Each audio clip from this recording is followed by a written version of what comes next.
우리는 살아가면서 누군가를 내 대신 세워야 하는 순간들이 올 때가 있습니다. 여러분 병원에 가면 내 스스로 치료하지 못하죠? 그래서 병원에 가면 내 몸을 누구에게 맡기냐면 의사에게 맡겨야 합니다. 그리고 우리가 법정에 서게 돼도 우리가 스스로 말을 하는 것이 아니라 우리가 해야 될 말을 바로 변호사에게 우리가 해야 될 말을 맡기는 것을 경험할 수가 있습니다. 여러분 이처럼 우리가 세상을 살아갈 때 나 혼자 힘으로 감당할 수가 없을 때 그것을 누군가가 대신에게 해야 될 일이 분명히 생깁니다. 우리는 혼자서 그 일들을 감당할 수가 없기 때문이라는 겁니다. 그럼 사실 우리가 인생을 살아가면서 가장 무겁고 가장 버거운 자리는 과연 어디일까요? 여러분 사실 우리가 인생을 살아가면서 우리가 견디지 못할 그런 자리에 우리가 많이 놓일 수도 있지만 가장 우리가 힘든 자리, 가장 버거운 자리, 가장 무거운 자리는 사실 어디냐면 우리가 하나님 앞에 서야 될 때 그 자리만큼 힘들고 어려울 때가 없습니다. 여러분 사람들은 마음만 착하면 되지 않을까요? 그리고 열심히 살면 하나님도 이해해 주시겠죠. 때로는 자기의 위안을 삼는 말로 사람들은 종종 이런 이야기를 하고 있습니다. 근데 사실 우리가 정직하게요. 자신의 마음을 돌아보면 우리의 마음조차 우리는 온전히 책임질 수 없는 연약한 존재이다. 우리는 이것을 깨달을 수밖에 없습니다. 여러분 사실 밤이 되면 잠을 잘 못 자는 사람들이 있습니다. 왜 그럴까요? 밤이 되면 바로 번뇌가 일어나기 때문입니다. 밤이 되면 그 하루 종일 일어났던 그 모든 일들이 염려와 근심, 두려움으로 다가오기 때문에 밤에 잠을 잘 자지 못하는 사람들이 너무나도 많습니다. 그래서 사실 이런 생각으로 늘 뒤덮인 사람들을 보면요. 왜 나는 항상 이 모양일까? 항상 자기 자신에 대해서 자책을 많이 하고 있습니다. 그때서야 우리는 본능적으로 느끼죠? 나는 하나님 앞에서 나는 홀로 설 수 없는 존재이다. 우리는 거룩하신 하나님 앞에 서면 솔직히 이런 고백밖에 나오지 않습니다.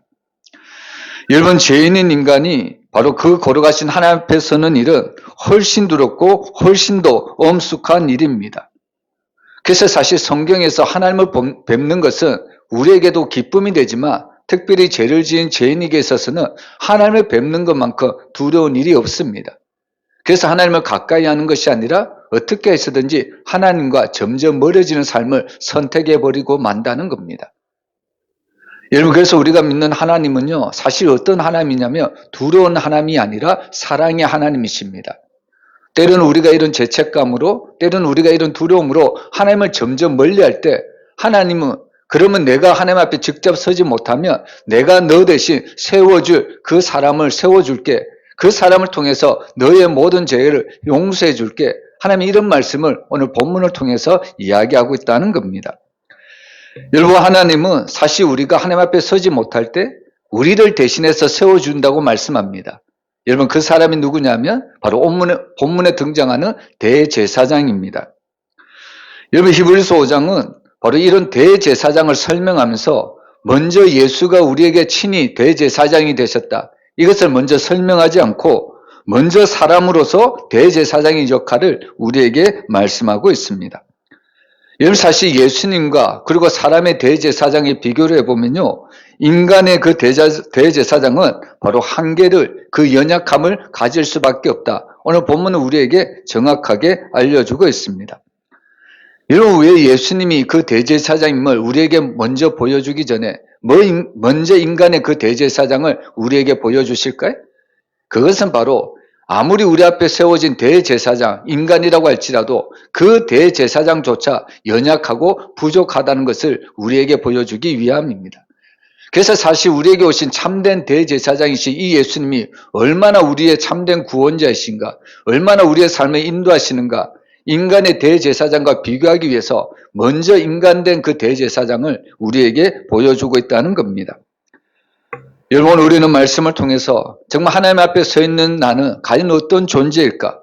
그리고 또한 우리는 왜 예수 그리스도가 아니면 안 되는가? 우리가 이런 질문을 던져보았으면 좋겠습니다.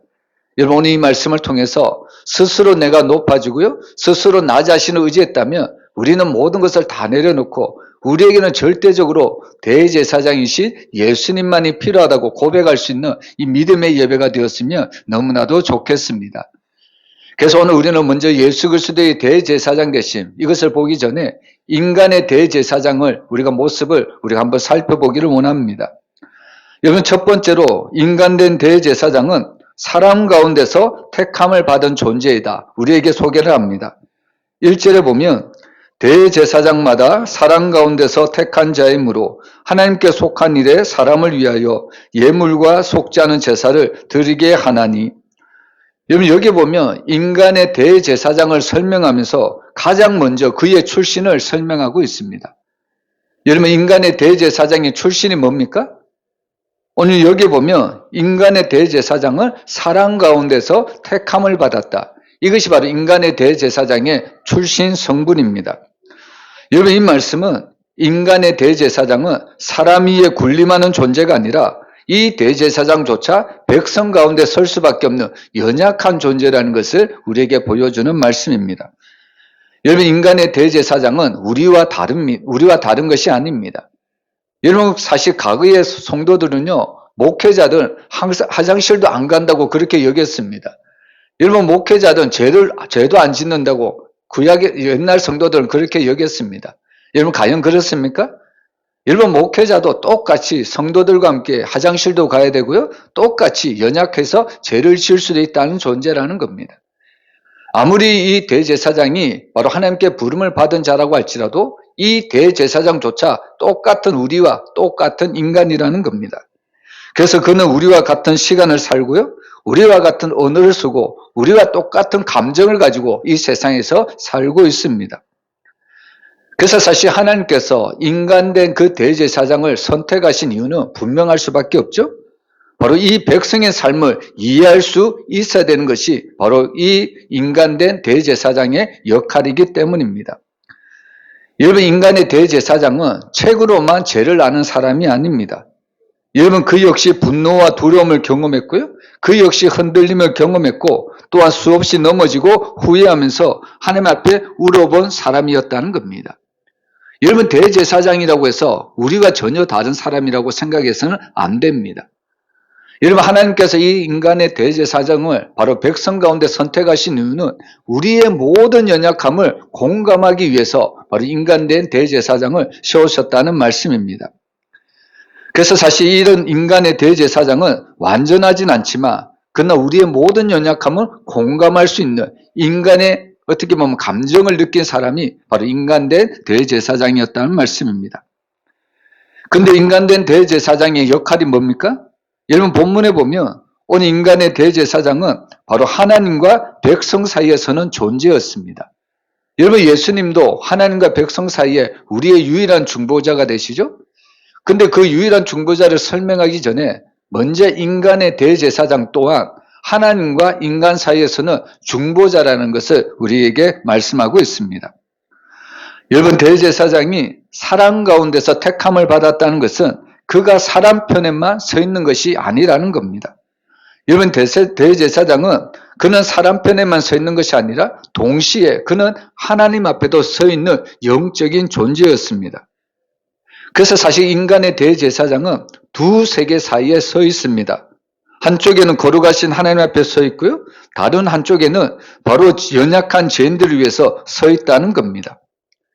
그래서 대제사장의 역할은 바로 백성의 눈물을 들고 하나님 앞으로 정말 이 백성들의 죄를 사하려고 하나님 앞으로 나아가는 역할을 감당합니다. 그리고 또한 이 대제사장은 하나님의 그 말씀을 듣고 또한 백성에게도 내려오는 역할이 바로 대제사장이라는 말씀입니다.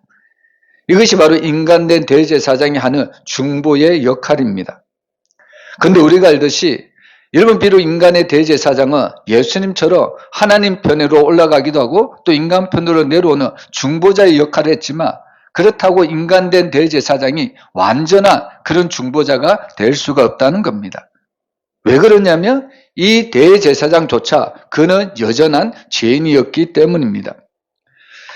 여러분, 그래서 사실 오늘 이 히브리서가 굳이 사람 가운데서 택함을 받았다 이렇게 강조하는 이유는 장차 오실, 참으로 오실 그 대제사장을 바라보게 하기 위함입니다. 여러분, 예수 그리스도는 천사로 오신 것이 아닙니다. 우리가 아는 예수님은 천사가 아니라 사람의 몸을 입고 이 땅에 친히 오셨습니다. 그것도 또한 죄인의 삶 한가운데로 한복판으로 이 하나님이신 예수님이 우리 가운데 오셨다는 말씀입니다. 여러분, 만약에 어떤 사람이 물에 빠졌습니다. 근데 그 물에 빠진 사람을 구조대원이 보았습니다. 그러면 구조대원이 어떻게 해야 될까요? 당연히 이 구조대원은 물에 빠진 사람을 구해내어야 합니다.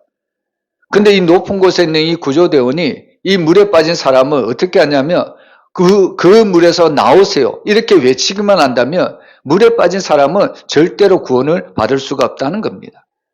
여러분, 물에 빠진 사람을 구원하기 위해서는 이 구조대원이 아무리 높은 자리에 있다고 할지라도 직접 물으로 뛰어들어가 그 물에 빠진 사람을 구해내야 된다는 말씀입니다. 무슨 말씀이냐면요, 높이 계신 하나님께서, 그 예수님께서 너희들은 죄에서 건짐을 받아라, 이렇게 단순히 하나님께서 그 하늘에서 우리에게 말씀하신 것이 아닙니다. 여러분, 그 높이 계신 하나님께서 우리에게 구원을 허락해 주시기 위해서 어떻게 하셨습니까? 예수님이 친히 인간의 몸을 입고 이 땅에 내려오실 수밖에 없었다는 사실입니다. 이것이 바로 예수님께서 우리의 모든 죄를 완전히 사해 줄 수 있는 유일한 구원자의 근거가 된다는 말씀입니다.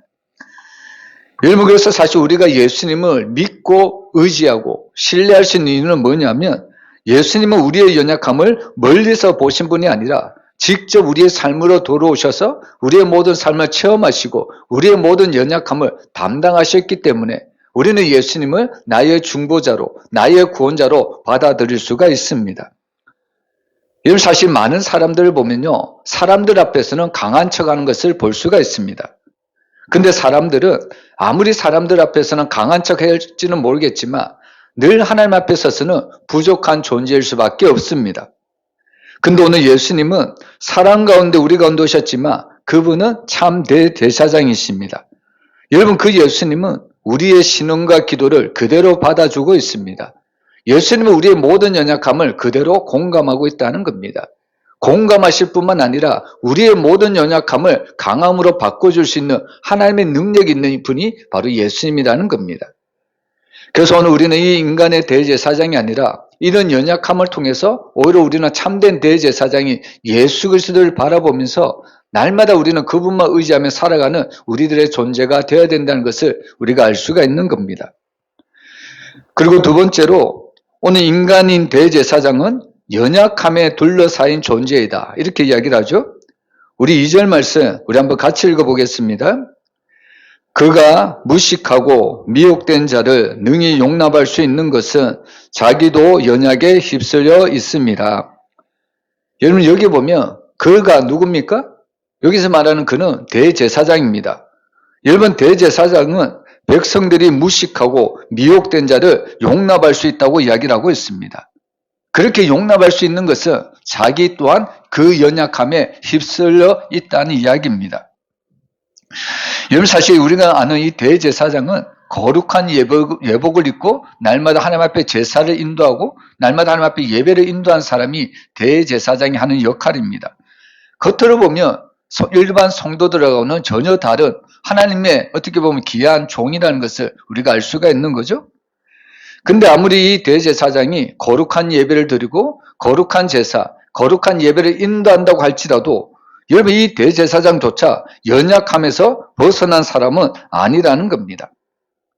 이 대제사장은 백성을 대신해서 하나님 앞에 서 있지만 이 대제사장 또한 백성들처럼 바로 자신도 여전히 무식하고 미혹되고 넘어질 수 있는 존재였다는 겁니다. 여러분, 우리가 이쯤 되면 이 대제사장이 우리와 똑같다는 것을 보면서 우리는 이 대제사장에 대해서 실망할 수도 있습니다. 여러분, 우리를 구원할 수 있으면 또 우리를 하나님 앞에 인도할 수 있는 자리는 우리와는 뭔가 조금 달라야 되지 않을까요? 근데 계속해서 히브리서 기자는 인간의 대제사장은 우리와 똑같은 존재라고 계속해서 강조하고 있습니다. 그런 인간의 대제사장을 보면 사람들은 실망할 수도 있습니다. 백성들이 바로 무식하고 미혹된 자라고 이야기하지만 이 또한 대제사장도 무식하고 미혹된 자라는 것을 우리에게 분명히 밝히고 있습니다. 근데 사실 이 말은 우리가 인간의 대제사장, 이 말을 우리가 어떻게 보면 이 대제사장을 멀리하고 이 대제사장을 의심하기 위해서 하나님은 우리에게 이런 말씀을 주신 것이 아니라 오히려 이 대제사장의 연약함은 바로 자격 상실이 아니라 공감의, 우리에게 하나님이 주신 공감의 은혜라는 것을 우리가 깨달아야 합니다. 이번 제사장이 무식하고 미혹된 자를 용납할 수 있는 이유는 그 자신도 연약에 둘러싸여 있었기 때문입니다. 이 말씀은 무슨 의미냐면요, 제사장은 결국에 죄를 가볍게 여기지는 않습니다. 여러분, 사실 이 제사장은 죄가 얼마나 무거운지를 자기 삶을 통해서 그는 분명히 알고 있었습니다. 그래서 이 대제사장은 사실 죄를 범한 백성들을 가볍게 다루지 않습니다. 그가 죄인이라고 해서 완전히 버리지 않는다는 겁니다. 오히려 제사장은 백성들이 죄를 지으면요, 그 죄를 해결하기 위해서 수많은 동물들을 죽여가면서까지 그 백성들의 죄를 사하려고 노력을 했다는 겁니다. 그 이유는 딱 한 가지입니다. 자기도 여전히 그 가운데, 그 죄 가운데 살아가고 넘어질 수밖에 없는 실수투성이, 연약투성이 바로 자기 자신을 보았기 때문입니다. 그래서 사실 실수하고요, 실패에 빠진 사람은 누가 가장 많이 위로할 수 있을까요? 여러분, 성공한 사람이 실패한 사람은 위로하지 못합니다. 오히려 위로를 받는 사람은요, 실패한 사람이 오히려 더 큰 실패를 경험한 사람에게 위로를 건넬 때 그 실패가 정말 자기에게 진정한 위로가 되는 것을 볼 수 있습니다. 이처럼 인간의 대제사장의 연약함을 우리에게 보여주는 것은 인간의 대제사장도 자신 또한 연약하기 때문에 수많은 백성들이 그런 죄에 넘어졌을 때 그 백성들을 정죄하고 비판하기 위해서가 아니라 오히려 그 백성들의 죄를 자신의 죄로 끌어안고 하나님께로 나아가기 위한 공감의 은혜였다는 말씀입니다. 그래서 사실 하나님께서는 바로 이런 백성을 정죄하는 사람보다 백성을 품을 수 있는 대제사장을 원하고 있었다는 겁니다. 근데 참 안타깝게도요, 이런 대제사장은 자기의 연약함 때문에 백성들의 죄를 용납하고 백성들의 죄를 공감할 수는 있었지만 문제는 뭐냐면 이 대제사장에게는 치명적인 한계가 있었다는 말씀입니다. 우리 3절 말씀 우리 한번 같이 읽어보겠습니다. 그러므로 백성을 위하여 속죄제를 드림과 같이 또한 자신을 위하여도 드리는 것이 마땅하니라. 여러분, 이 말씀을 보면 대제사장은 백성들의 죄를 공감했습니다. 그리고 그들의 죄를 용서해 주려고 했습니다. 근데 문제는 뭘까요? 여러분, 백성들의 죄를 용서하기 전에 먼저 누구의 죄부터 사함을 받아야 될까요? 여러분, 3절 말씀에 보면 여러분, 이 대제사장은 백성을 위하여 속죄제를 드림과 같이 또한 자신을 위하여도 드리는 것이 마땅하다고 말씀하고 있습니다.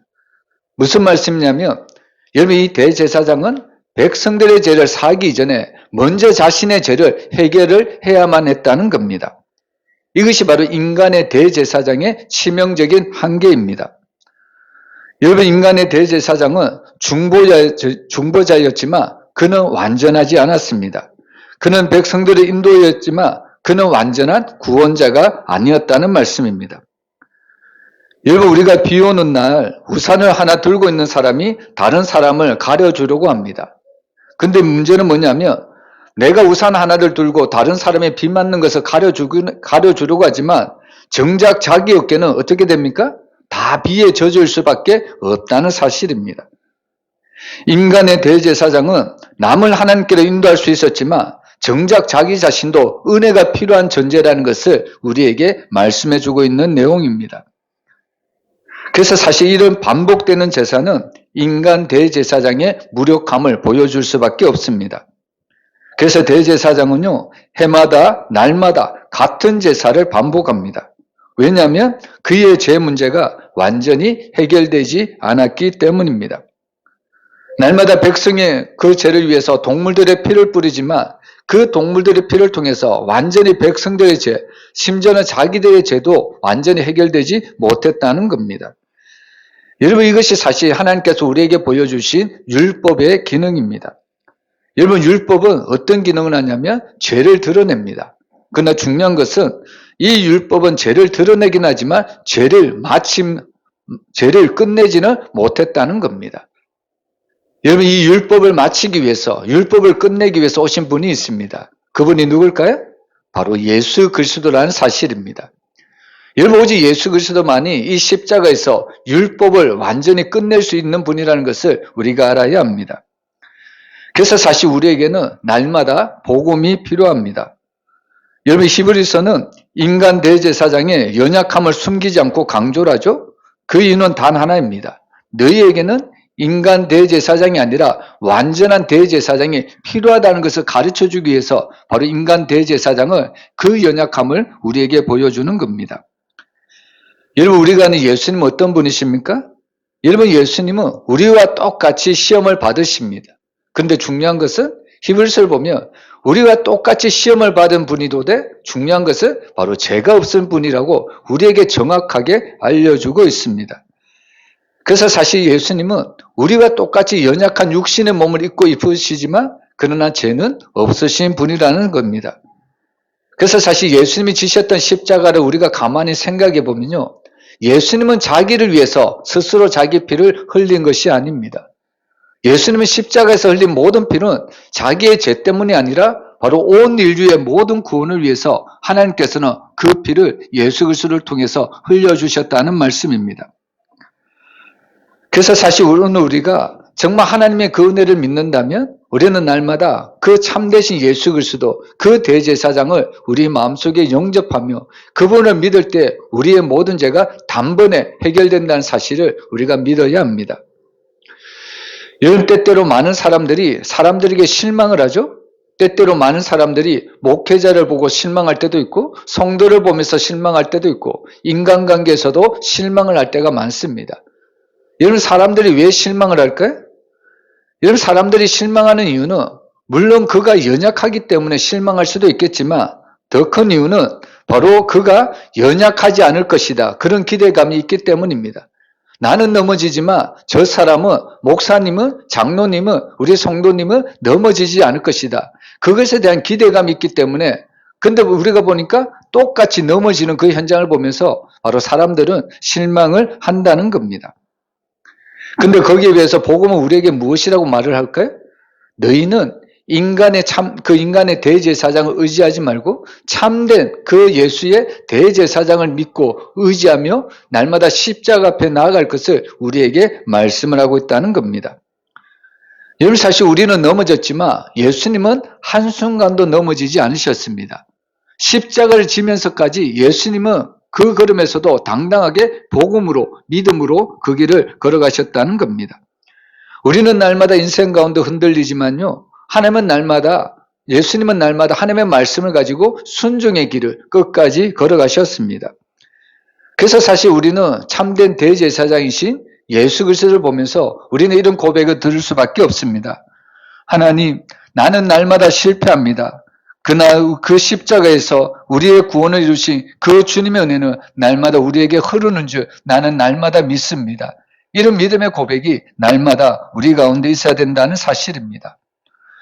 여러분, 인간의 대제사장의 그 연약함을 보면서 우리는 그 대제사장을 통해서 우리는 참된 대제사장을 바라볼 수 있는 영안의 눈이 열려야 합니다.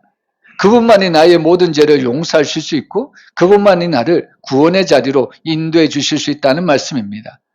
여러분, 참되신 그 예수 그리스도만 날마다 바라보며 살아가시기를 믿음의 이름으로, 주님의 이름으로 축복합니다. 그리고 세 번째로 보면요, 인간 대제사장은 스스로 된 자가 아니라 부르심을 받은 자이다, 우리에게 이렇게 소개를 합니다. 여러분, 우리 4절 말씀 우리 한번 같이 읽어보겠습니다. 이 종기는 아무도 스스로 취하지 못하고 오직 아론과 같이 하나님의 부르심을 받은 자라야 할 것이니라. 여기 보면 대제사장의 출발점을 말하고 있습니다.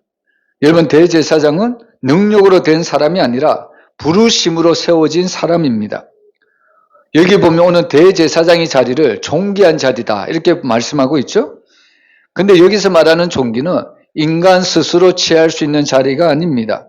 사람의 열심이나 또 인간의 혈통이나 사람의 인기나 바로 실력으로 우리가 하나님 앞에 설 수 있는 자격이 없다는 말씀입니다.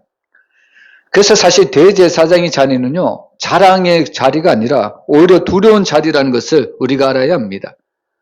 여러분, 하나님께서 대제사장에게 맡겨진 자리, 그것을 감당하지 못하면 대제사장은 어떻게 될까요? 아무리 대제사장이라 할지라도 그 자리를 감당하지 못하며 결국 대제사장도 하나님 앞에 죽을 수밖에 없었다는 사실입니다. 여러분, 이스라엘에게 보면요, 이스라엘의 모든 백성들을 그 모든 죄를 끌어안고 1년에 단 한 번 대속죄일에 바로 이 대제사장은 지성소로 들어갑니다. 근데 중요한 것은 이 대제사장이 그 모든 백성들의 죄를 끌어안고 지성소에 들어가는데, 만약에 그 지성소에 들어갈 때 대제사장이 죄를 범하였으면 그는 하나님 앞에 오히려 백성들의 죄를 사는 것이 아니라 그 자신 또한 죽임을 당할 수밖에 없었다는 겁니다. 그래서 사실 이 대제사장의 자리는 엄청나게 막중한 자리입니다. 자칫하면 백성들의 죄를 용서하기는커녕 오히려 자기 또한 죽임을 당할 수 있는 너무나도 두려운 자리라는 말씀입니다. 그래서 사실 이 대제사장의 자리는 한편으로 보면 피하고 싶은 자리라는 것을 우리가 알 수가 있습니다. 여러분, 군대에서 계급장은 스스로 만들어서 붙일 수가 없죠? 여러분, 군대의 계급장은 임명장이 있어야 되고, 그리고 임명장을 받았으면 반드시 그에 대한 책임이 뒤따릅니다. 여러분, 마찬가지로 하나님 앞에 서는 일은 내가 하고 싶어서 서는 것이 아니라 하나님이 부르셨기 때문에 우리가 그 부르심에 순종하면서 우리는 그 하나님 앞에 설 수가 있다는 말씀입니다. 그래서 여기 말씀에 보면 대제사장은 아론과 같이 하나님께 부르심을 받아야 된다고 분명히 약속하고 있습니다. 근데 우리가 한번 잘 생각해 보면요, 여러분, 아론은 어떤 사람입니까? 아론은 완벽한 사람일까요? 아론이 완벽히 순종했던 사람입니까? 우리가 출애굽기 금송아지 사건에서 보듯이 이 아론은 쉽게 백성들과 타협을 했고요, 그리고 또한 그는 두려워했고 그는 날마다 흔들렸던 사람이 아론입니다. 여러분, 이쯤 되면 아론은 대제사장 자격이 하나도 없습니다. 인간의 자격으로 보면 그는 대제사장으로 설 수 없는 연약한 한 사람의, 한 백성의 한 사람일 뿐이라는 겁니다. 근데 이 아론을 누가 대제사장으로 세우셨을까요? 누가 이 대제사장으로 이 아론을 임명하셨습니까? 오늘 말씀해 보면 하나님이 분명히 아론이 바로 하나님께서 대제사장으로 임명하셨다, 분명히 우리에게 말씀하고 있습니다. 여러분, 우리는 이것을 통해서 무엇을 알 수 있을까요? 하나님께서 우리를 부르실 때는 자격을 보고 부르시지 않는다는 겁니다. 여러분, 우리가 이 자리에 앉아 있는 거, 우리가 자격이 있어서, 공로가 있어서 우리가 이 자리에 앉아 있는 것일까요? 여러분, 그렇지 않습니다. 여러분, 하나님이 우리를 부르실 때는 날마다 하나님의 은혜로 부르시는 줄 믿으시길 바랍니다. 그래서 사실 하나님께서는요, 우리를 부르신 후에는 책임을 다 져주십니다. 우리가 하나님이 부르셨다면 그 부르신 자리에서 그 자리를 감당할 수 있도록 하나님께서 은혜를 베풀어 주시고 능력을 더하여 주신다는 말씀입니다. 그래서 사도 바울이 유명한 고백을 하잖아요. 내게 능력 주시는 자 안에서 내가 모든 것을 할 수 있느니라. 여러분, 주어는 사도 바울이 아닙니다. 하나님이라는 거죠. 여러분, 우리도 하나님 앞에 많은 일을 하나님께서 우리에게 많은 일을 맡겨주셨습니다. 근데 그 일을 감당할 수 있는 것은요, 나의 힘이나 나의 능력이나 나의 공로가 아닙니다.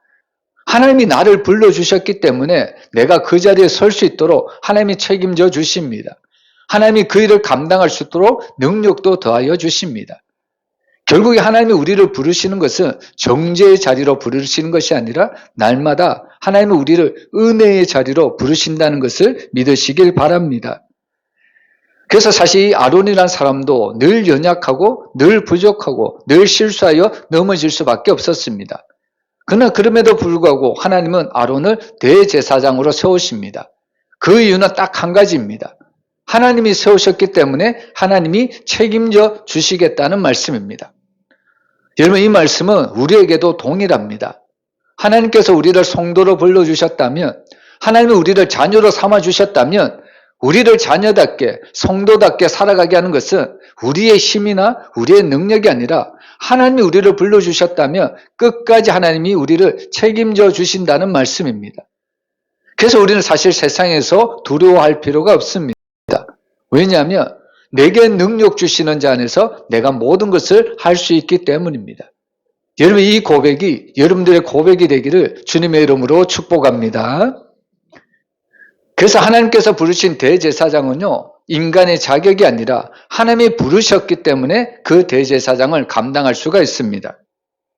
근데 성경을 보면요, 이런 하나님의 부르심 없이 제사장의 자리를 탐한 사람들의 그 결과가 나오고 있습니다. 여러분, 고라와 그 무리는 이런 이야기를 했죠.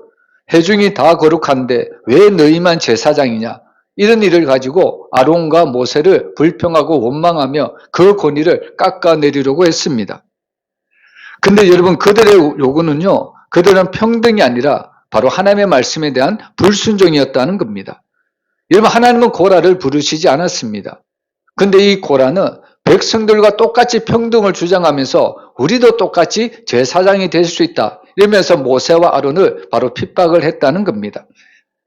여러분, 그 결과가 어떻게 되었을까요? 우리가 잘 알듯이 하나님을 부르지 않았는데도 스스로 대제사장, 제사장이 되려고 했던 고라와 그의 반역자들은 땅이 갈라져서 결국 그들은 죽임을 당할 수밖에 없었다는 겁니다. 여러분, 사실 우리가 인간 사회에서도 봐도요, 자격 없는 사람이 수술실에 들어가서 메스를 잡으면 어떻게 됩니까? 여러분, 그것은 사람을 살리는 것이 아니라 오히려 사람을 죽일 수 있는 엄청난 범죄입니다. 자격 없는 사람이 수술실에 들어가서 메스를 잡으면 그것은 용기가 아니라 엄청난 위험이라는 말입니다.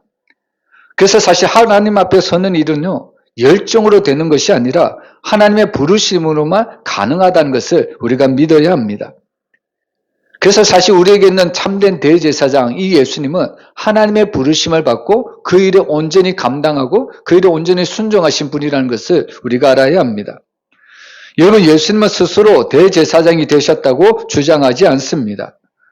요한복음 6장 38절에 보면요, 내가 하늘에서 내려온 것은 내 뜻을 행하려 함이 아니요 나를 보내신 이의 뜻을 행하려 함이라고 분명히 밝히고 있습니다.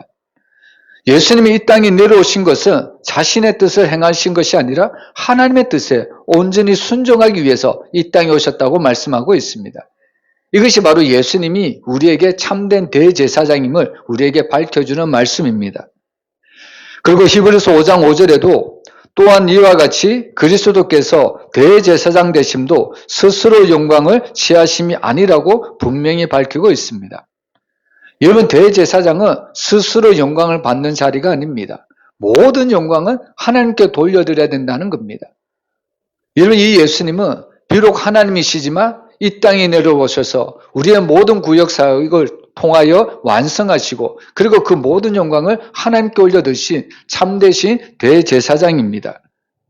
그래서 사실 이 예수님의 대제사는요, 하늘에서도 인정을 받았고 십자가의 피가 오늘 우리를 완전히 구원해 주셨다는 것을 우리가 알 수가 있는 겁니다. 여러분, 우리는 이 말씀을 통해서 우리가 두 가지로 우리가 생각해 보았으면 좋겠습니다. 첫 번째로 우리는 바로 이 인간된 대제사장을 통해서 사람을 절대하지 말라는 것을 우리가 교훈받을 수가 있습니다. 여러분, 사람은 아무리 훌륭해도요, 사람은 아무리 의로워 보여도 그 사람은 절대로 우리의 완전한 진정한 구원자가 될 수 없다는 말씀입니다. 그리고 두 번째로 우리가 말씀을 통해서 하나님이 우리에게 말씀하시는 것이 은혜를 가볍게 여기지 말라는 겁니다. 여러분, 사실 우리가 하나님 앞에 설 수 있는 것은 뭘까요? 우리가 열심히 있어서, 우리가 하나님 앞에 열정이 있어서 우리가 하나님 앞에 설 수가 있는 겁니까? 여러분, 그렇지 않습니다. 사실 우리가 하나님 앞에 나올 수 있는 것은요, 내가 하나님의 부르심에 순종하기 이전에 먼저 예수 그리스도가 하나님의 부르심에 순종했기 때문입니다. 그리고 우리는 그 예수님의 그 부르심에 순종한 그 결과 우리가 주님 앞에 나올 수가 있다는 겁니다. 그래서 사실 우리는 요한복음 15장을 통해서 우리가 예수님 안에 거하기만 하면 우리는 많은 열매를 거둘 수가 있습니다. 근데 반대로 우리가 예수님 안에 거하지 않고 내 생각, 내 뜻, 내 마음대로 신앙생활하다 보면 열매가 아니라 오히려 하나님 앞에 어떻게 보면 하나님 앞에 칭찬이 아니라 책망을 받을 수도 있다는 말씀입니다. 그래서 오늘 우리는 이 말씀을 통해서 우리는 사람을 절대하지 말고요, 반대로 하나님이 우리에게 베푸신 그 은혜를 우리는 가볍게 헛되이 우리가 받지 말아야 된다는 겁니다. 여러분, 우리는 히브리서를 통하여 오늘 하나님은 분명히 우리에게 이렇게 말씀하고 있습니다. 사람이라는 존재는 하나님 앞에 절대로 혼자 설 수 없는 존재이다. 우리에게 분명히 강력하게 이야기하고 있습니다. 그래서 인간인 대제사장은요, 사랑 가운데서 택함을 받았고 그리고 연약함을 알고 있었고 하나님의 부르심으로 세워졌다는 겁니다. 근데 안타깝게도 이 인간의 대제사장은 물론 인간을 공감하면서 인간의 모든 죄를 바로 그 동물들의 죄를 통해서 속죄하려고는 했지만 그러나 자신 또한 자신의 죄를 속하기 위해서는 자신 또한 그 모든 속죄의 제사를 드려야 하는 연약한 제사장이었다. 우리가 이것을 알 수가 있는 겁니다. 그래서 사실 오늘 우리는 이 인간의 대제사장을 바라보면서 하나님은 우리에게 오실 그 대제사장 참된 예수 그리스도 그분을 우리가 보기 위해서 오늘 하나님은 우리에게 이런 말씀을 던지고 있다는 겁니다. 여러분 우리가 믿는 예수님은요 우리에게 사람으로 오셨지만 죄는 없으시고 하나님이 친히 세우셨다는 것을 우리가 알 수가 있습니다. 여러분 우리는 이 말씀을 통해서 날마다 참되신 그 예수 그리스도 우리의 모든 대제사장이신 그 예수 그리스도만 의지하며 살아가야 되는 존재라는 것을 우리가 한순간도 잊어서는 안 됩니다. 여러분 우리가 살아가는 모든 인생의 길에 나의 의나 나의 공로나 나의 열심이 아니라 오직 우리의 모든 죄를 속해 주신 그 예수 그리스도만 믿고 그 예수 그리스도만 의지하며 날마다 주님과 동행하는 그런 복된 성도들의 삶이 되시기를 주님의 이름으로 축원합니다.